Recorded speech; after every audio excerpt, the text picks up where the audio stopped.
presentation on the Kansas Veterinary Diagnostic Laboratory at Kansas State University. Now, this is a state asset, but it is something that is in partnership with Kansas State University. I had the pleasure of touring this laboratory and diagnostic laboratory earlier at the end of last year, and I learned a great deal. I saw the need, and I think many in this room that got to go on that tour saw the need as well for a new laboratory.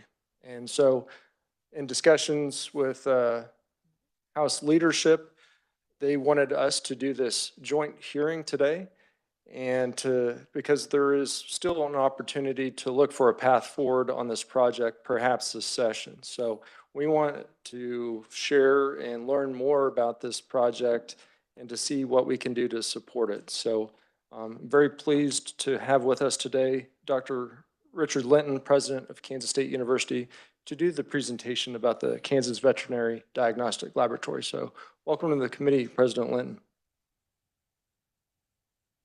Thank you, Chairman Hale, and good afternoon, both subcommittee members. It's a privilege to be here to talk to something that I think is very important for the state of Kansas, the Kansas Veterinary Diagnostic Lab, which will support our #1 industry, which is agriculture and food systems. This was a report that was generated in the last year based on support from the state of Kansas last year to be able to do an economic feasibility study, an economic impact study to answer the question, should we look at trying to reconstruct a veterinary diagnostic lab, and what are some of the economic impacts behind such an endeavor? And this report was done by a third party. It was done by a group called Techonomy, which I've had the great fortune of working with them many times in my career when I was at North Carolina State. I think they do a really good and fair job of providing an assessment of what you're trying to learn. And I never like to read anything as I'm giving a presentation, but I did want to read the conclusion of this report because I think it was well done. And it goes like this. Based on the detailed analysis presented in this report, it is evident that the Kansas State Veterinary Diagnostic Laboratory is a critically important and high-impact asset for the state of Kansas. The lab provides essential services that supports the state's economy, public health, and animal welfare. The measured economic impacts of the lab far exceed its operational costs, generating a conservative estimate of $2.51 billion in functional impacts in GDP in normal condition years.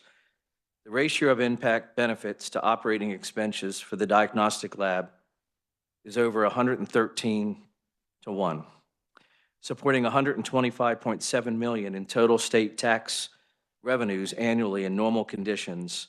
The lab is a robust net generation of taxes for the state.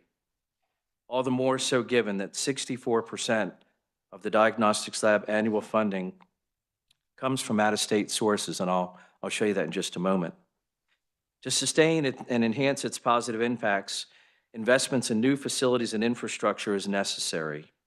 This will ensure that the diagnostic laboratory can continue to meet the growing demands for its services and address emerging needs in animal health and public safety.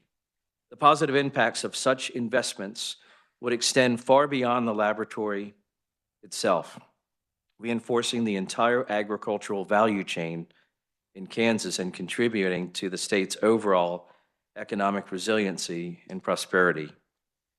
Given the highly robust return on investment of the diagnostic laboratory operations and the importance of the critical services provided by the lab, the development of new and improved facilities for the lab should be considered a high priority for the state of Kansas.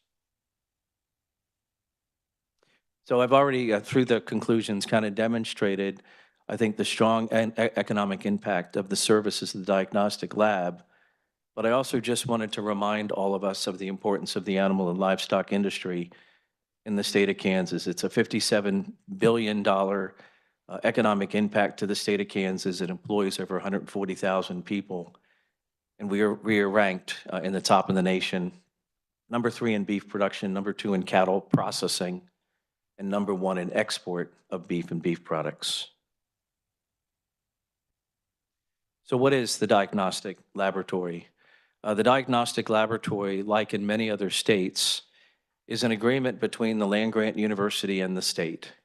And it's an agreement to be able to perform needed services and needed tests to be able to support the animal industry in so many different ways. Our diagnostic laboratory was built and constructed in 1967, when at that time it was a state-of-the-art facility.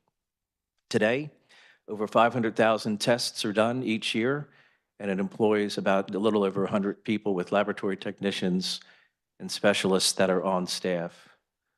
As a part of the services that are provided, it provides disease diagnosis, surveillance for foreign and zoonotic threats, food safety testing, and research that helps to be able to support our vibrant industry.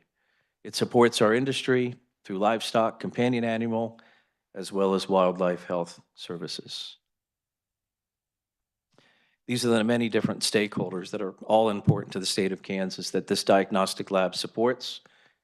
Of course, first and foremost is the Kansas livestock industry and the livestock producers across multiple species, the veterinary practitioners, pet owners, wildlife agencies, public health officials, and we'll talk about the connection between human public health and animal health in just a couple minutes, which is another important feature of this laboratory. Zoos, value-added products through food processing and agriculture businesses, and of course, students that support our veterinary college of medicine and diagnostic services. It was mentioned before that some 2/3 of all of the diagnostic tests don't only serve the state of Kansas, but serve our entire nation. As an example, rabies tests, there are no other place in the world that performs more rabies tests than are performed here at Kansas State University. So this is not only a critical need, I believe, for the state of Kansas, but it's also an essential asset for the animal industry nationally. The importance of Kansas public health, I think, is also important to mention. I don't think many people realize that there's a very strong connection between human health and animal health. Up to 75% of emerging human diseases actually come from animals. So the word zoonotic means that it transfers from animals to humans. And so by having diagnostic testing, this could be a proactive measure of preventing human illness as well. And I think this is really important, and the chairman mentioned this when he provided an introduction. This is an asset for the state of Kansas. This is not per se a request from Kansas State University. This is really a request for the state of Kansas. The way that the diagnostic lab works here, as well as in other states, is the state provides a facility and buildings and typically a line item for operational support. And then the university responds by doing the work that is needed in order to be able to support the industry. Since 1967, we have been doing this work actually in a sustainable fashion without a line item. So we've been able to manage this facility and do the best job that we possibly could in updating equipment and providing the innovation that was needed. But simply, we can't do that anymore with the facilities that we currently have. This, I think, may be the most important teaching moment of any slide that we put together, is to understand the value and the importance and the opportunity here. There is nowhere else in the world that we have all of these assets together, where we have a very strong College of Veterinary Medicine that does very well in research and research innovation, one of the largest animal science programs in the country at its highest level that it's ever been, a BSL Level 3 facility, and now with the opening of NBAF, a BSL Level 4 facility. In order for us to be able to create worldwide excellence, and in order for us to be able to really serve the needs of our stakeholders in Kansas, we need the other piece to the puzzle, which is a highly functional diagnostic laboratory. Our current facilities are inadequate, as an understatement. I had the opportunity to visit this lab over the summer, and I've been through a lot of laboratories in my 35-year career. And what I saw with these facilities is people that were working as hard as they possibly could in very, very difficult facility circumstances. Many of the rooms are overcrowded. There's too much equipment in the rooms, and where there's so much heat that's created, we can't be fully comfortable with the accuracy of the tests that are there. We don't have the modernized tests and facilities that are needed to be able to do the tests of tomorrow. It's a great laboratory for where we were back in 1967. We don't have what's needed for 2025 and beyond. It didn't take me very long to walk through these facilities to be convinced that this is something that I need to be getting behind in a very strong fashion. We also have competitive threats. There are diagnostic laboratories around the country that are being built that provide, I believe, a competitive threat, not only to our diagnostic laboratory and the economics that it produces, but also to their connection with the animal industry. You'll see we had an opportunity this past summer to visit the University of Nebraska and Iowa State. You'll see Iowa State is in the final stages of construction of a new facility, a $142 million facility, a little bit more of an investment there than what we're asking for here. Texas A&M had a $76.7 million investment back in 2016. And the University of Nebraska and Colorado State University, because they could renovate their current facility, made major investments into repair and renovation of their facilities. I think the most striking thing for me is when I went to visit the University of Nebraska, and I asked them, I said, what's different today with a new diagnostic laboratory? And they said, well, they have 84 companies that they have research MOUs with. These are 84 companies that Kansas ought to have. We've got the people.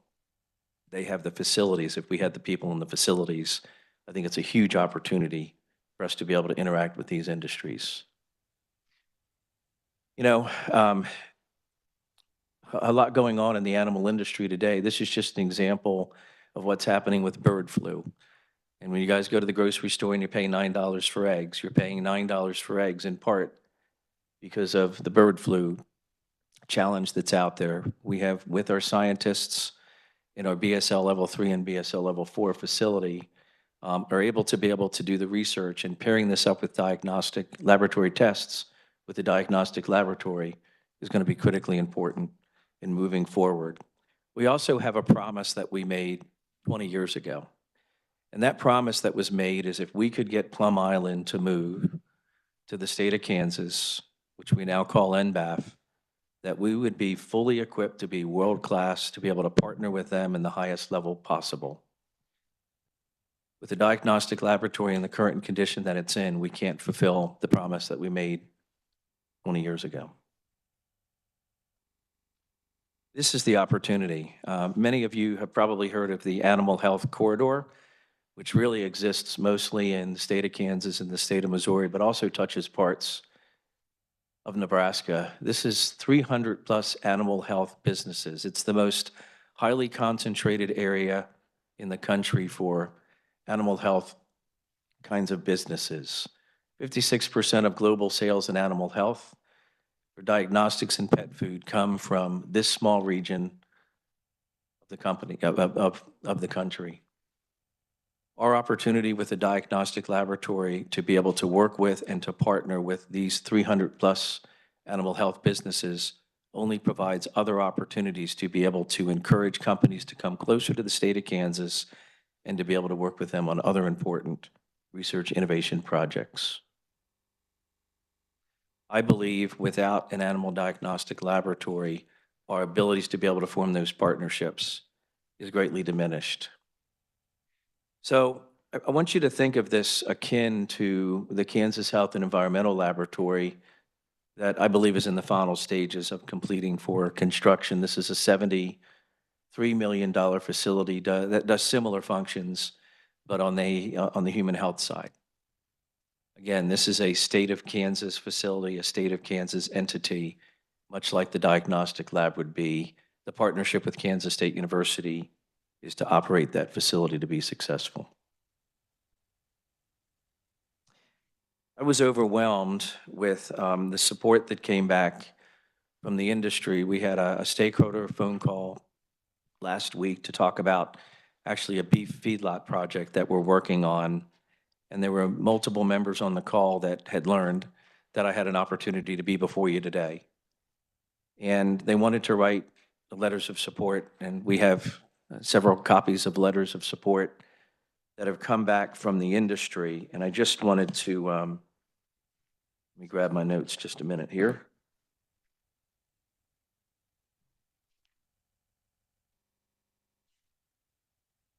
Pull out some of the important features.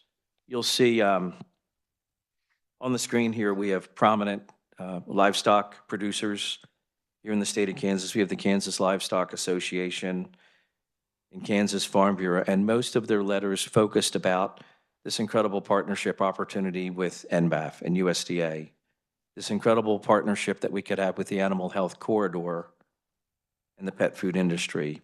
They talk about the promise that was made to be world-class. They talked about how critical this is for a current economic driver for the state, but a future economic driver in developing future partnerships with their industry at a much higher level. When I saw these letters and had an opportunity to speak with them on the phone call last week, I guess I really came to recognize how important this really is for Kansans. And I went back and forth on how should I entitle this presentation, and ended up with the title of the presentation, which I'll end with the last slide. The Kansas Livestock Diagnostic Facility is a smart investment for Kansas. I think a smart investment that will show a very strong return on investment in our future. With that, I'm happy to entertain questions from the subcommittees. Thank you, President Linton. Appreciate all of the information and all the materials you've provided to the Joint Committee. I'll start off going to Chairman Mosier for the first question. Thank you, Mr. Chair. Thank you, Dr. Linton, for being here for the Entourage. And the entourage, that's the word. Yes, yes. I appreciate you all being Purple here. entourage. Purple entourage. As a beef producer, I echo all of the sentiments that have been written. We have used the diagnostic lab over the last, we came to Kansas in 1986 from North Dakota, so however long that is, for disease diagnosis, for prevention and research, and now with the ranches that we consult for, who are equally as interested in finding out the cause of why this calf died or what can we do to make our operation better.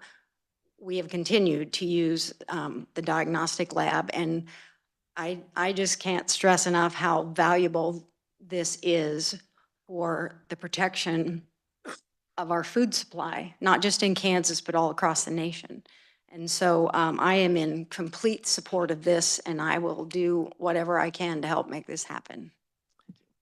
Thank you very much. I will tell you that your sentiment and your response I've heard all over the state.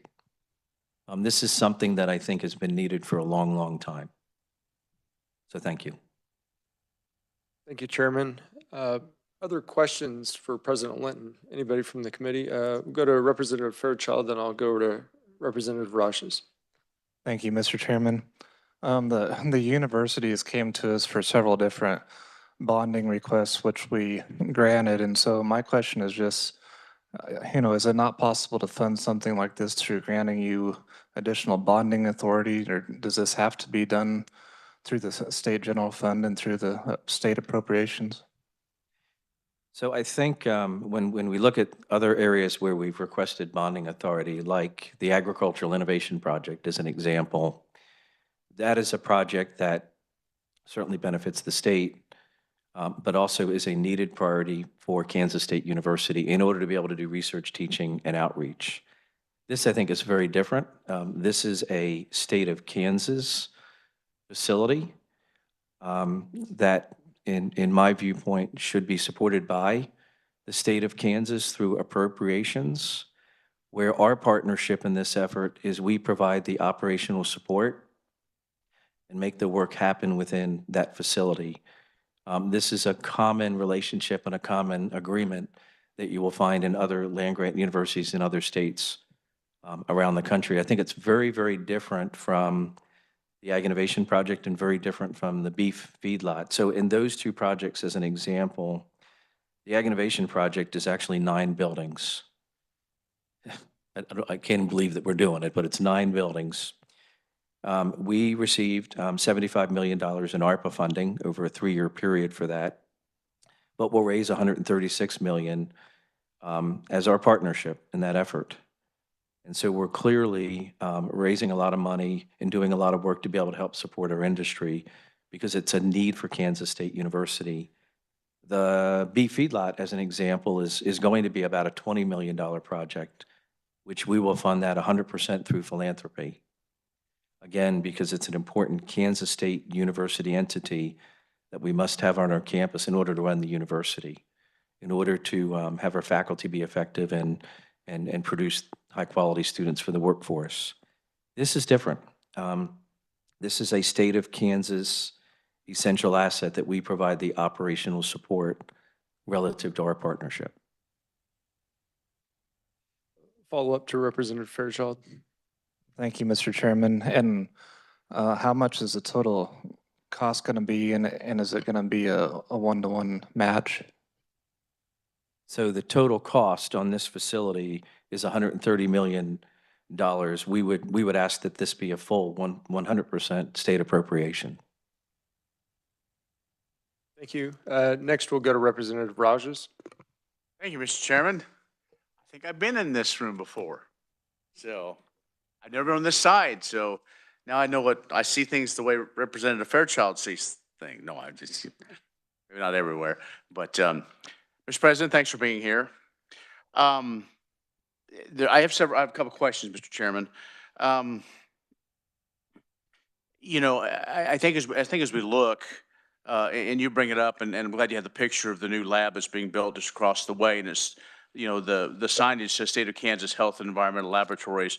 I think this one should be State of Kansas, you know, Animal Health Laboratories, and then on the letterhead or whatever, put in smaller font or whatever at Kansas State University. I don't want to get caught up in that. You know, I think you're right on that. As we do anything, you have to have some entity attached to things. This happens to be housed at Kansas State, but this is not a Kansas State project. You are the one, though, that helps to help carry that water over the line. So I guess first off, you know, talk about what happens if this doesn't happen. That, you know, you talked about maybe not meeting, you know, what our promises, but also with MBAF, with everything else that's going on. What happens if this gets postponed 5 years?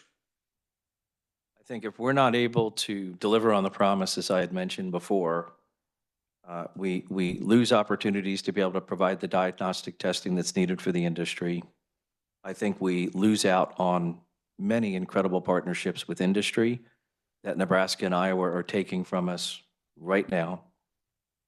And I think we don't get to a place of world excellence.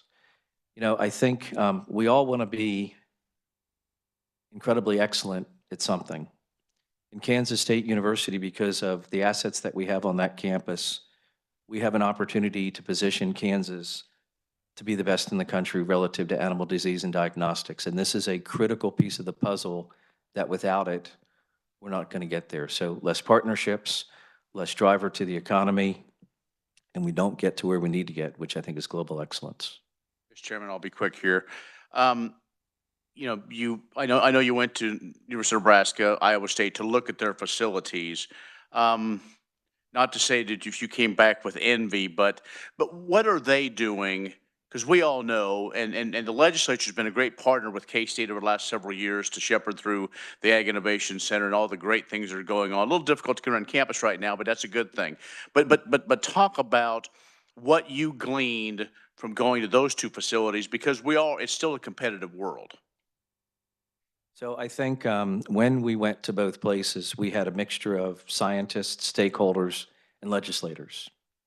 And I think what we saw was a full buy-in to be able to help support what they saw as the number one entity in the state, which was animal agriculture. And I think that's the spirit that we're trying to capture here and to recognize how great of an opportunity it is. And I think if you look at our position in the animal corridor, we're right in the middle. We have the greatest opportunity compared to Missouri and compared to Nebraska. Thank you, Mr. Chairman. Thank you, Representative. Next, I'll go to Representative Carlin. Thank you, Mr. Chair. I'm just happy to have the opportunity to get this full presentation from you. Thank you very much for that. And I'm amazed at the $8.68 billion. Big. Talk about that a little bit, because you're calling it an economic output. Is that the same as an economic impact? I'm sorry. So I think the economic impact is the total economic impact. The other number that you saw was specific to the livestock component of the industry. It's amazing. It's huge. And I had no idea that we affected that many. As a little farm kid in southeast Kansas, my dad was able to use this facility in the 60s. And I didn't realize it was the same kind of facility that we are still using. You know, sometimes, to your question, sometimes I marry up 130 million Yeah. versus 5 or 8 billion. It's easy for me. It's such a, I believe, small investment to a huge economic impact that we think that we can grow much larger than what it is today. I'm actually taken aback by that, because I'm actually hearing the same kind of impact from Fort Riley, which we all know how vast that is and how many ways it touches us. Because that's a little bit easier to see than what's going on in tests in a lab. And it just kind of surprised me. But we do provide the workforce, the educational opportunity for our veterinarians, and a really big deal to protect our food supply. As we've known, when we were working to get NBAF, one of the biggest arguments that we had with Washington to support us was, you know, we've got to protect our water and our food supply from threats outside, plus natural origins. And so thank you very much. And I guess I don't have a question. Welcome. Thank How you. can I help? Thank you, Representative. We'll go down this side. We'll go to Representative Roth, then Bloom. You can help me. And thanks for the presentation. It's really good, very well done, very professional, and thank you for that. When I hear biolab, it brings up images in my mind of potential threats to the citizens of Kansas, to the livestock of Kansas, to the wildlife of Kansas. And so in these BSL 3 and 4 facilities, do they contain microbes or toxins or something like that that could end up being a threat to Kansas? So I first want to separate the diagnostic laboratory versus the BSL 3 and BSL 4. They're different facilities, and the diagnostic laboratory is doing BSL 2 and below. The BSL level 3 and BSL level 4 facilities, as per their definition, does deal with much higher level infectious agents, but the containment in these facilities is incredibly and highly controlled. In fact, the least risk that I worry about on our campus is the BSL level 4 facility, because the containment is so intense. So is it a potential threat? Yes, always.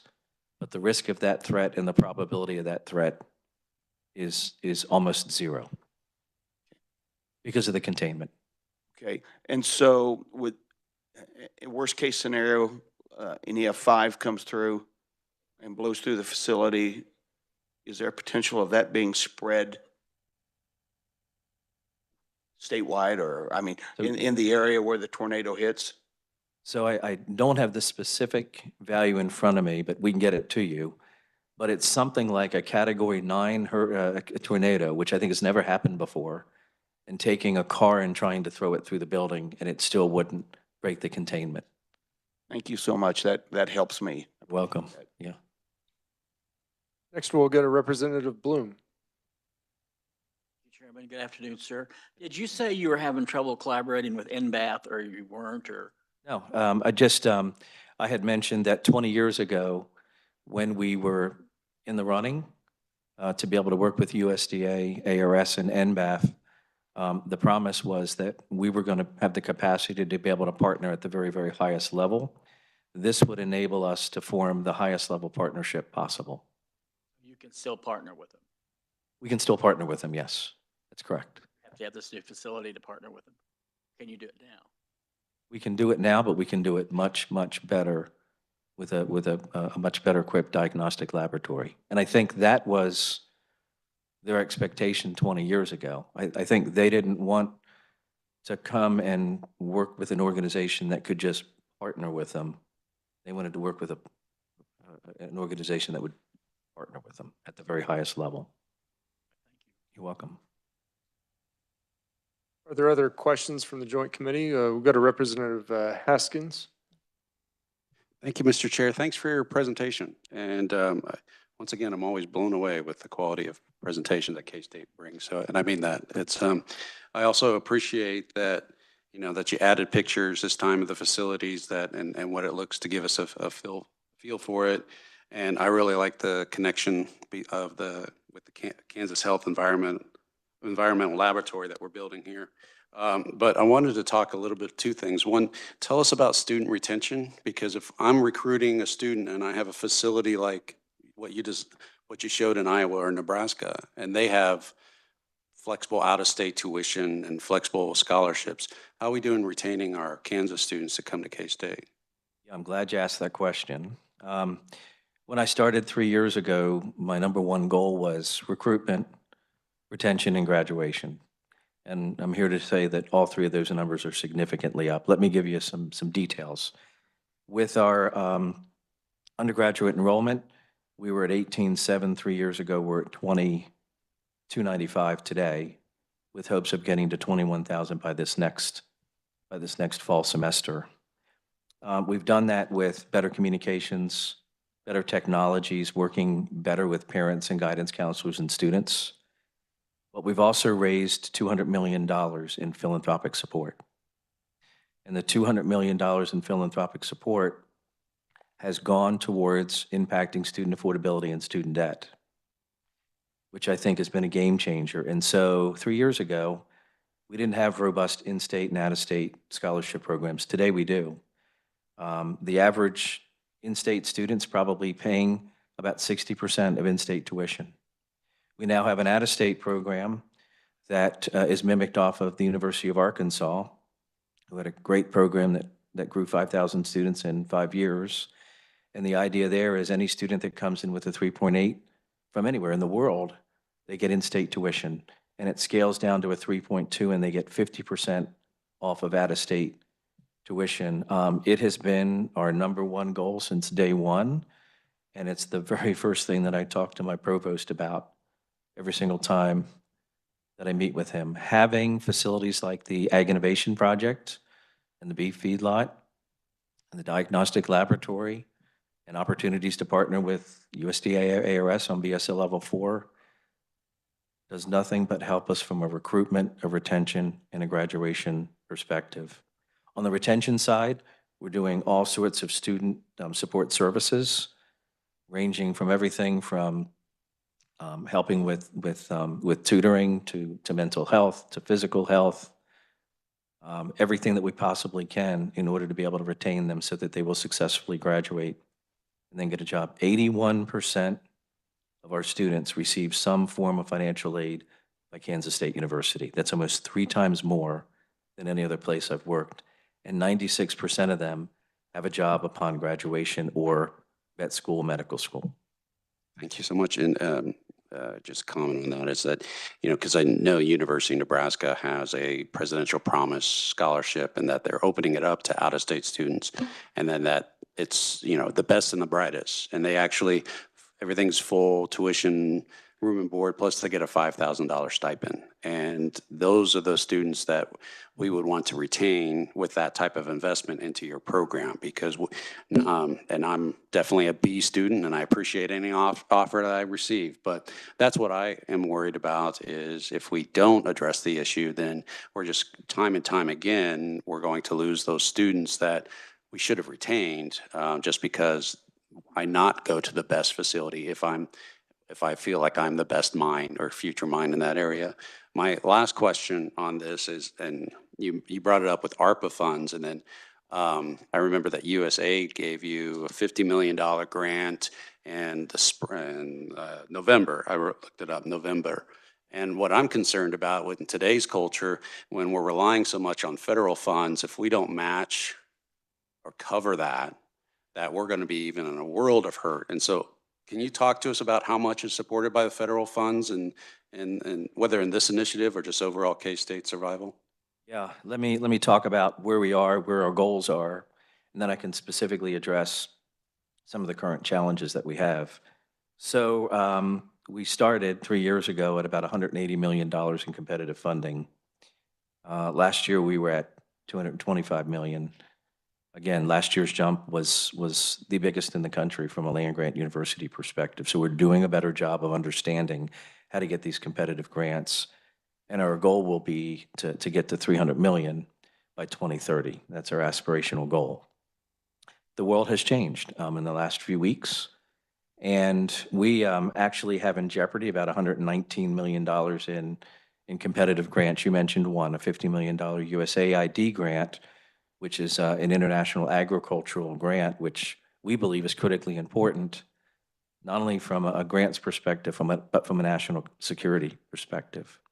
And so we talked today about how do we manage and how do we adapt through what we're seeing right now, but more importantly, how are we better and stronger on the other side compared to our peers? And so we're really focusing not so much on, I'll use the word whining about what's happening. I think we're adapting to the changes that we're seeing, and we're trying to be creative about how we move forward in order to be able to get funding. I think one thing that positions us really well, since you asked the question, is an opportunity to partner with industry.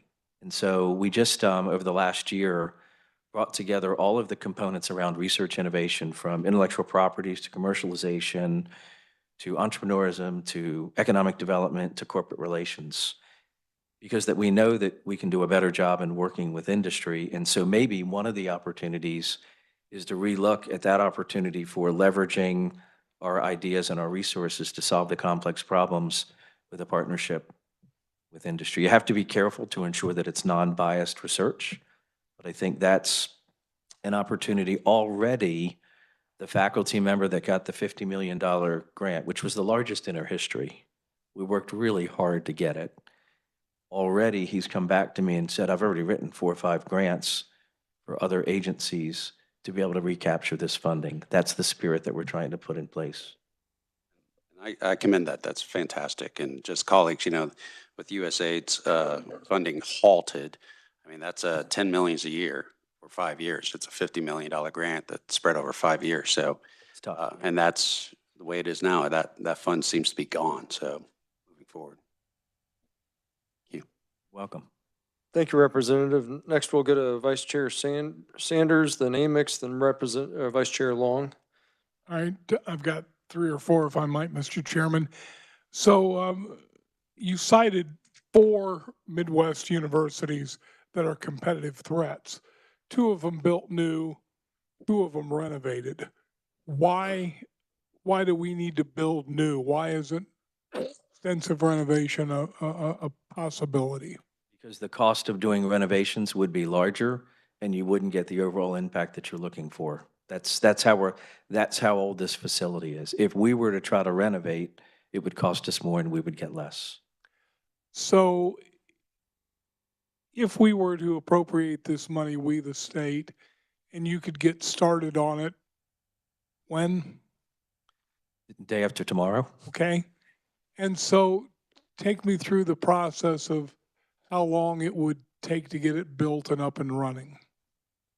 Well, that's always a question that my facilities folks should answer after working with an architect. But in general, buildings of this nature have a planning phase, and the planning phase is to be able to understand specifically what's needed.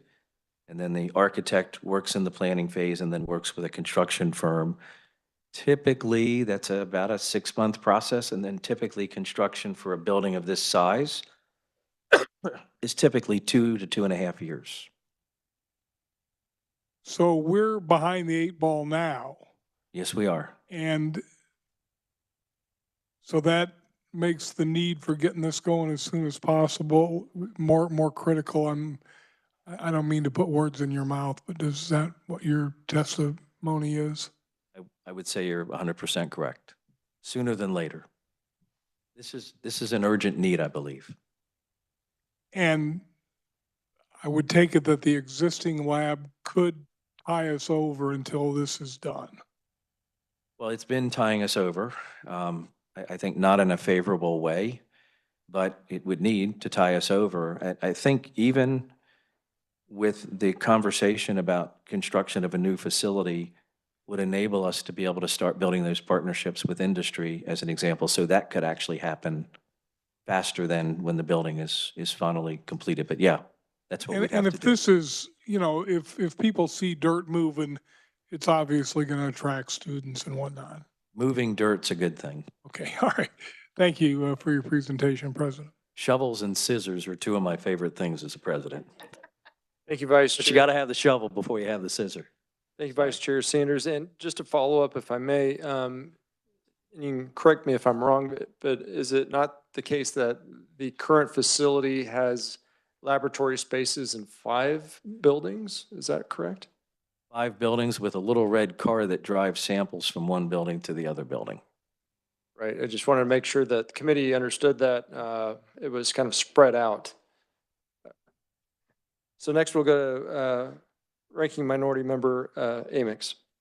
Thank you, Mr. Chair, and Dr. Linton. It's always good to see you. And I wanted to start out in looking at this page right here, at the bubble here.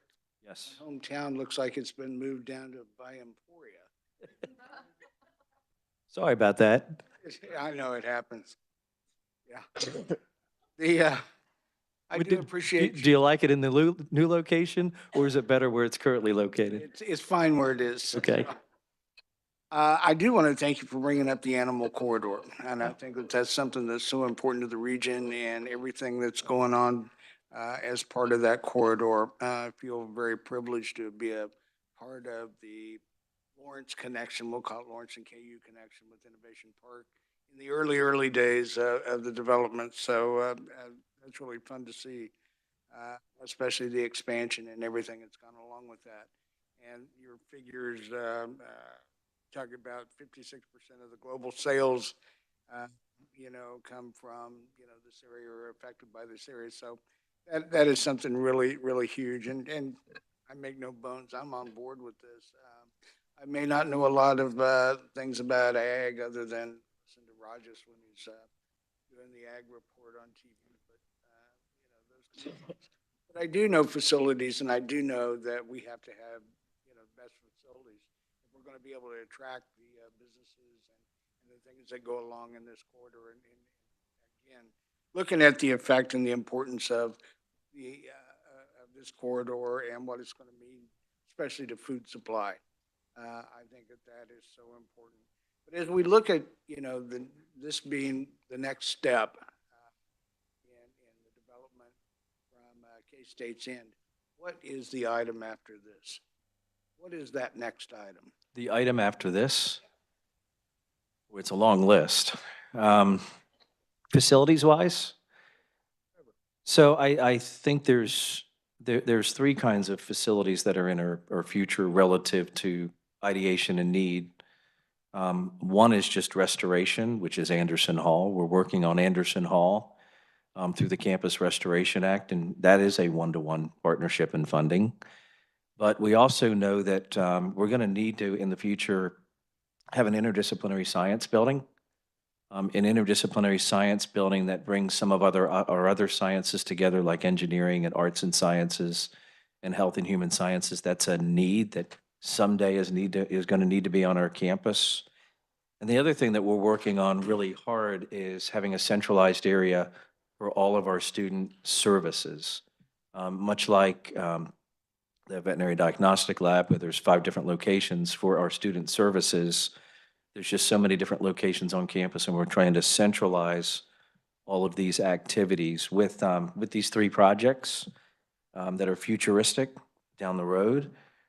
The Anderson would be a renovation. Probably the student services, we'd find another building to be able to try to renovate.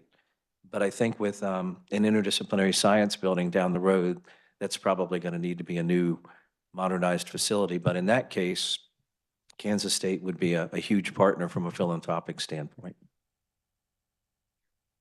Thank you for that. Yeah. I always like to know what that next step's going to be, and that's the reason that I ask it. One of the things that does concern me, and listening this morning, and appropriations and the comments by Ag and Natural Resources Committee and some of the comments there, and then the comments you brought up that we're driving stuff from building to building in a little red car, I think ought to concern everybody on this committee and probably in the state of Kansas, that we are taking things that potentially might have a problem, and we are transporting them to the 5 places that you all are doing business. Those are the kind of things that we need to take care of, and probably need to take care of them yesterday rather than the day after tomorrow. So I'm on board. I think, as a number of people have said, anything that I can do to help, please ask. I think it's a huge deal for the state of Kansas and for the corridor. Thank you. Thank you. Thank you, Representative. Next, we'll go to Vice Chair Long. Thank you, Mr. Chairman, and thank you, Mr. President, for being here today. It looked like in your video presentation, you do about 500,000 tests annually and have about 110 employees in your current facility. As we look out to a new facility, do you see those numbers changing immediately? In other words, could you hire more people and do more tests and be more productive if you had a new facility real quick? Yeah, I mean, that's the long-term goal, is to be able to have higher capacity for testing. That would be types of tests and number of tests, and have a higher capacity relative to technical support and specialists, as we call them. I think there'd be a little lag in the beginning, because in order for us to be able to accomplish that, we're utilizing the funds that are received in order to be able to build that capacity. So it's not going to be an immediate jump. It would be something that would gradually increase over time. I had mentioned earlier that most other diagnostic labs do have a line item from the state in order to be able to cover the capacity of their faculty and their staff and their technicians. In this case, we've been able to manage that from the funds that come in from the diagnostic tests. So we've done that, and that's why it'd be a little bit slow in the beginning getting off the ground. And I also assume that a new facility would have a lifespan of 60 years. So how do you look at that? The lifespan needs to be longer for this facility. I think in 1967, when we built buildings, we didn't think about sustainability. We didn't think about maintenance. We didn't think about ensuring that we had equipment that we could innovate and modernize. As a part of this process, we will be working very hard on building sustainability, maintenance, and ensuring that we have the facilities and equipment that are modernized and kept in very high standards. So the shelf life of this building should be longer, much longer than the current facility that we have. We just didn't plan back in the 1960s to be able to do it right. All of our buildings today, we plan in a very, very different way. Okay, thank you for your answers, and just to go on the record, I'm in complete agreement with this project also. Thank you, Mr. Chairman. Thank you, Vice Chair, for the great questions. I'll go into some questions I have, and while we have a few moments, So I did see, as part of the presentation, there was proponent testimony by industry. I've got Gardner Angus Ranch in Ashland, Kansas. I've got the Downey Ranch in Wamego, or at least the Wamego address. I've got Dale Banks Angus in Eureka, Kansas. Past president of the Kansas Livestock Association, I believe, from Smith Center. And then Innovative Livestock Services executive chairman from Great Bend. So it appears that there's a geographic support across the state from industry, but from a practical standpoint, is the location in Manhattan, is it still able to serve the needs of the industry because of, the amount of feedlots that are large scale further out west? So I think the one slide that showed our ability to be able to service the entire country with all those blue dots around the United States, we can easily service all of the state of Kansas. I think the importance of having it in Manhattan, Kansas is close association with the expertise when needed, because they call on the vet school and they call on the Department of Animal Science all the time. Also that you've got the other facilities that are nearby with the BSL Level 3 and the BSL Level 4 facility. That's why it makes sense to have it next to the land-grant university. In fact, I don't know of hardly any state that has done a laboratory like this that doesn't have a partnership with the land grant. They understand the importance of that relationship. We have even more with USDA's facility and with the BSL Level 3 facility. Thank you for that. And you had commented in your testimony about the need for an interdisciplinary laboratory or mix of science. But could part of that be part of this lab, or would it have to be kind of separate? So it's thinking about opportunities for I collaboration. I think there could certainly be collaboration, but I think it is a separate entity with what we're asking for in this laboratory is the low number. I think what was originally recommended was 146 or 143 million, and we tried to reduce it to the minimum amount possible in order to provide the critical services that we needed to provide. You had asked a question earlier, is there an opportunity for expanding that for some K-State activities?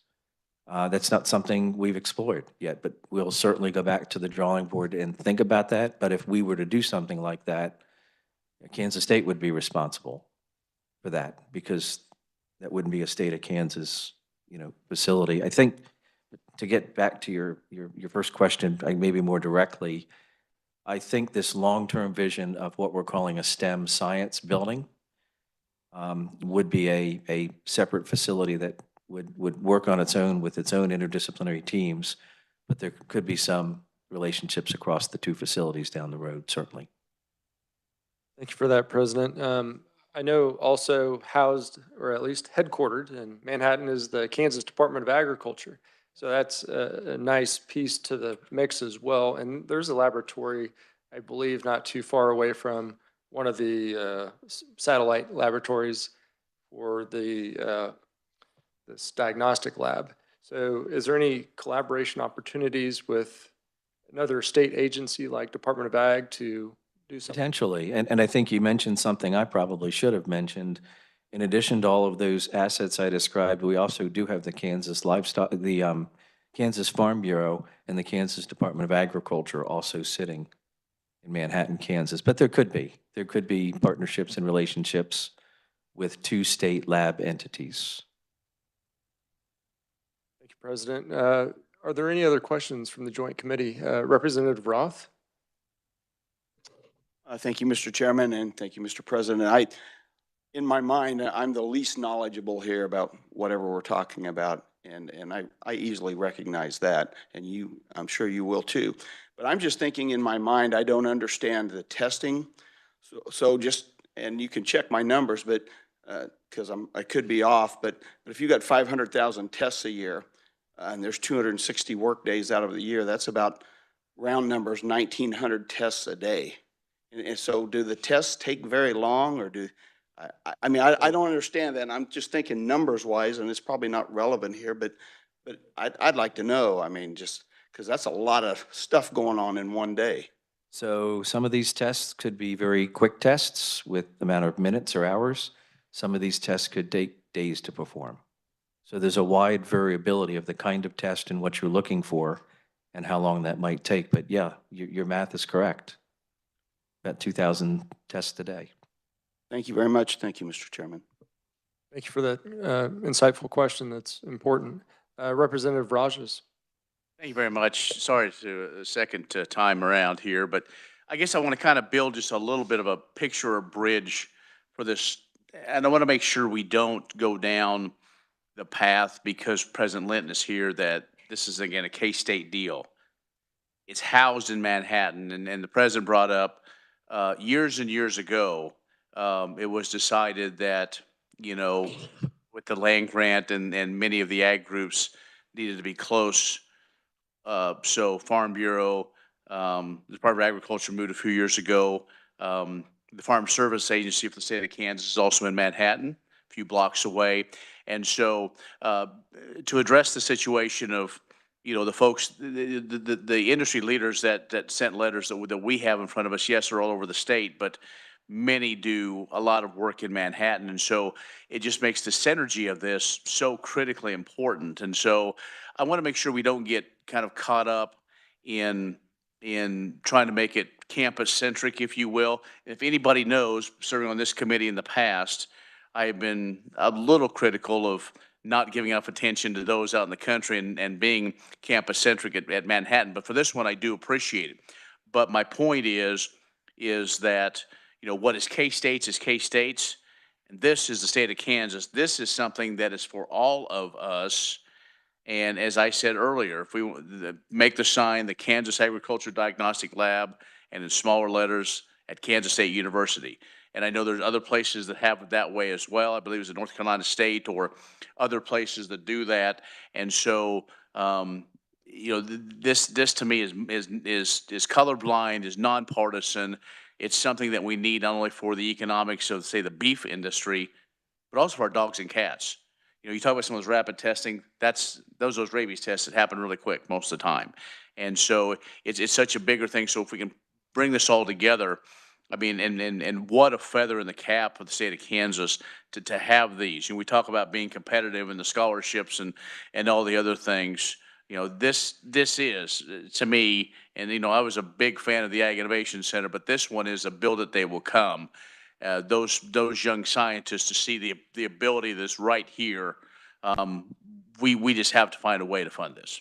Thank you, Mr. Chairman, but I want to make sure to kind of bring this all together so we don't get caught up in purple and we see even a red and blue occasionally, because that does make purple.